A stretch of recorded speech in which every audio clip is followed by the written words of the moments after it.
legitimasi seorang pemimpin sudah nggak ada di mata rakyat, harusnya mengundurkan diri. Kalau pemimpin yang tahu malu. Sekarang nggak punya malu.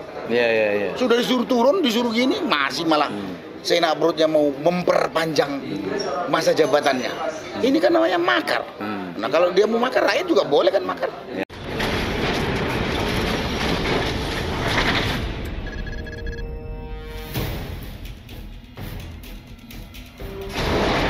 Oke, udah. Assalamualaikum warahmatullahi wabarakatuh. Alhamdulillah kita dalam kesempatan acara Bang Refli ini ketemu Pak Narko ya, komandan kita. Luar biasa. Sudah beberapa bulan nggak ketemu beliau. Kita perlu dukungan dari Pak Narko atau masukan masukan untuk mengangkat keinginan rakyat terjadi perubahan cepat untuk mengatasi ketimpangan di negeri kita ini.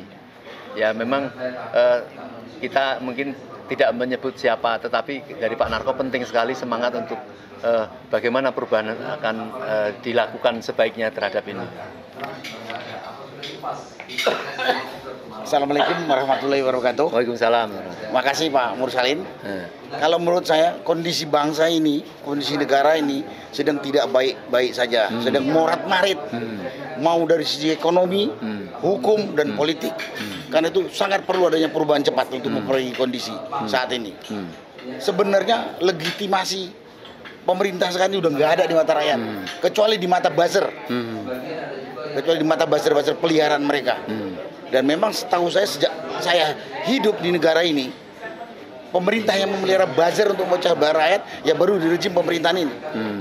Nah, karena itu perlu perubahan cepat. Ya, jadi secara konstitusi kan memang harus terjadi pemilihan itu kan 5 tahun sekali. Dan nampaknya rakyat sudah tenang, tetapi kan selalu diganggu-ganggu seolah-olah akan terjadi 3 periode lah, kemudian pertundaan pemilu lah. Sekarang ini kan ada keputusan pengadilan yang membatalkan itulah dan sebagainya. Bagaimana menghadapi sikap rezim yang seolah-olah mau melawan konstitusi?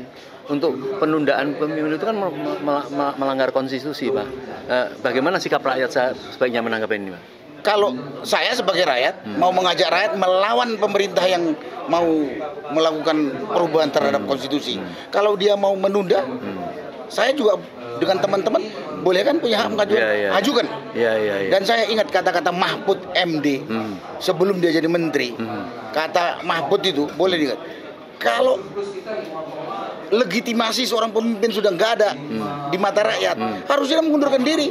Kalau pemimpin yang tahu malu. Sekarang nggak punya malu. Sudah disuruh turun, disuruh gini, masih malah Senak perutnya mau memperpanjang masa jabatannya. Ini kan namanya makar. Nah kalau dia mau makar, rakyat juga boleh kan makar. Sekarang rakyat ini sudah sabar, Pak, mengikuti penjadwalan yang nampaknya sudah dicanangkan oleh pemerintah.